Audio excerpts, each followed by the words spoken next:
వంటకాలు చెప్తున్నా విద్యాపేదానికి. చెప్పు. ఫస్ట్ ఒక రోజు బాతు అనగనగా కూరునంట. అనగనగా తోతుందంట.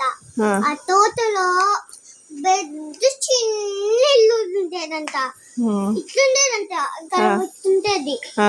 అప్పుడు ఇక్కడ హాల్ ఉంటుంది. ఆ హాల్ లోని చిట్లా ఇంట్లో పోయి తింటా పాడుగా తింటా ఉండేదంట. హైదరాబాద్ లో ఒక పిచ్చుకుంటది. మేమైతే పిచ్చుకు ఇట్లా ఎగతా ఉంటది. ఆ పిచ్చుక ఇట్లా దారం ఉంటుంది.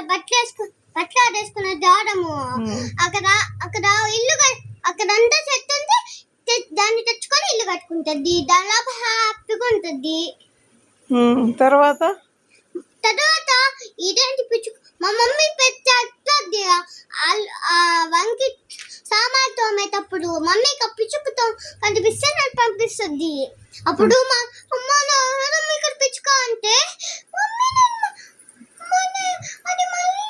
మళ్ళీ వస్తాను అని చెప్పేది. అమ్మ ఒక్కతే బయటికి. అప్పుడు నేను ఒక్కటే చూస్తా ఆ సందులోనే ఉంటా. ఇదేంటి రాలేదు అని మళ్ళీ బయటకు వెళ్ళిపోతా నేను. అవునా? చెప్పాను కదా.